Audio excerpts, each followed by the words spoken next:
ለተፈታኞች መልካም እድል እያልኩኝ አሁን ዛሬ ደግሞ ፈተናን በትክክልና በጥንቃቄ የመስራት ሳይንሳዊ መመሪያን ለማቅረብ ሞክራለሁ። ፈተናን በትክክልና በጥንቃቄ የመስራት ሳይንሳዊ መመሪያ። ፈተና የእውቀት መለኪያ ብቻ አይደለም። የማስታወስ ችሎታ፣ የማሰብ ችሎታ፣ የጊዜ አጠቃቀም፣ የትኩረት መጠንና የጭንቀት ቁጥጥርን ይለካል። ወይንም ማንኛውም ፈተና ትውስታን፣ ሜሞሪ፣ ማሰብን፣ ቲንኪንግ እና ተግባራን አፕሊኬሽንን ይጠይቃል። ትውስታችን በ3 ደረጃዎች ይሰራል። 1 መቀበል ኢንኮዲንግ፣ መረጃ ወደ አንጎል ሲገባ። 2 ማከማቸት ስቶሬጅ፣ መረጃውን በአንጎል ውስጥ ሲቀመጥ። 3 ማውጣት ሪትራይቫል፣ በፈተና ጊዜ መረጃን አስታውሶ ማውጣት። የጀርመኑ ሳይንቲስት ኤቢንግሃውስ የመርሳት ከርቭ ፎርጌቲንግ ከርቭ በሚባለው ጥናታቸው እንዳረጋገጡት ሰዎች የተማሩትን ነገር በ24 ሰዓት ውስጥ እስከ 70% ይረሳሉ። ነገር ግን በተደጋጋሚና በተከፋፈለ ስፔስድ ሪፒቲሽን መልክ ከተማሩ ይህ መርሳት በእጅጉ ይቀንሳል። የተከፋፈለ መማር ስፔሲንግ ከተመሳቀለ ኢንተርሊቪንግ መማር ጋር ሲደባለቅ አንጎል መረጃን በጥልቀት ያከማቻል። ስለዚህ ፈተናን በመመልከትና በመረዳት መስራት ማለት እነዚህን የአንጎል ሳይንስ መርሆች በንቃት ወደ ተግባር መቀየር ነው። ከፈተና በፊት፣ በፈተና ክፍል ውስጥና ከፈተና በኋላ መደረግ ያለባቸው ጉዳዮች። ከፈተና በፊት ምን እናድርግ? በተገቢውና በሚገባ ቀድሞ ማጥናት ስፔስድ ለርኒንግ። በአንድ ሌሊት ሁሉንም ማጥናት ክራሚንግ ነገሮችን በተገቢው ለማስታወስ ተመራጭ አይደለም። ምክንያቱም አንጎል መረጃን ወደ የረጅም ጊዜ ማስታወሻ ሎንግ ተርም ሜሞሪ ለማስገባት ጊዜ ይፈልጋል። በተደጋጋሚና ረዘም ያለ ጊዜ ወስደን የምናጠና ከሆነ የነርቭ ግንኙነቶችን ሲናፕሲስ ያጠናክራል። የተደበላለቀ ልምምድ ኢንተርሊቪንግ አድርግ። አንድ ምዕራፍ እስኪያልቅ ከመጠበቅ ይልቅ ቀን ላይ 2-3 የተለያዩ ርዕሶችን ቀላቅለህ አጥና። ይህ አንጎል በንጽጽር ነገሮችን እንዲረዳ ያስገድደዋል። ሌላኛው ንቁ የማስታወስ ልምምድ ወይንም አክቲቭ ሪኮል አድርግ። አንድን ርዕስ ካነበብክ በኋላ መጽሐፍን ዘግተህ ምን ተረዳህ? የትኛው ነው ርዕስ ማስታወስ አልቻልኩም? የትኛውስ ከባድ ነው እያልክ ከራስ ጋር አውራ፣ ተሟገት።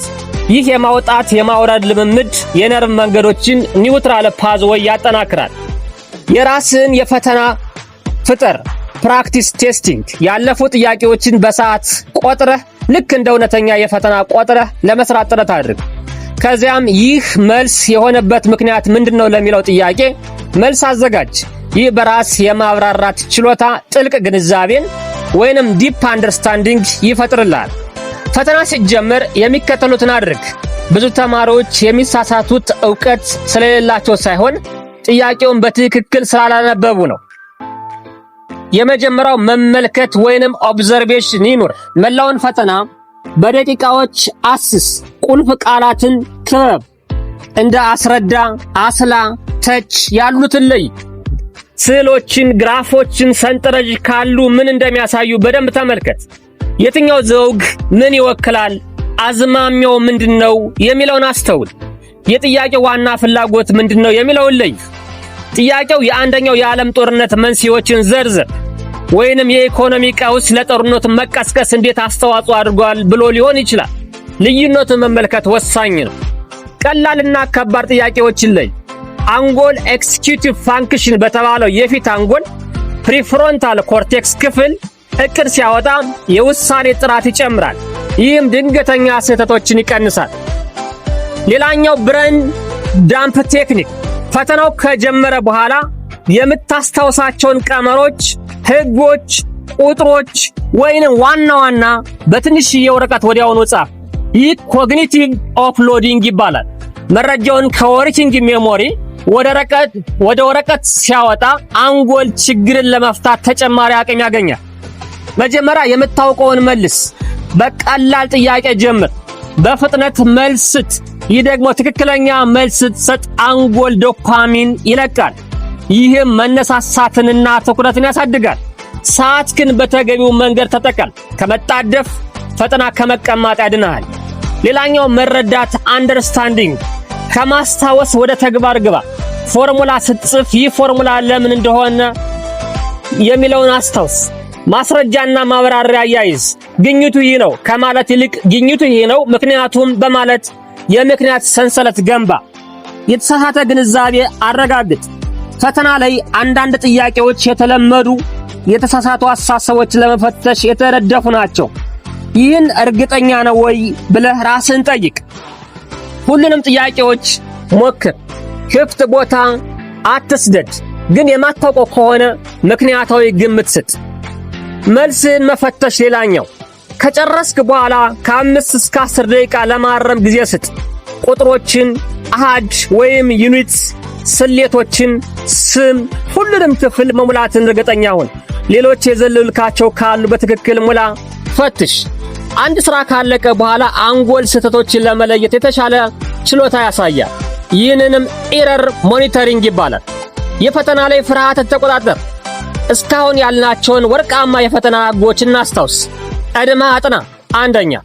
ሁለተኛ፣ በቂ እንቅልፍ አግኝ። ሶስተኛ፣ ጤናማ ምግብ ብላ። አራተኛ፣ ጥያቄውን በጥንቃቄ አንብብ።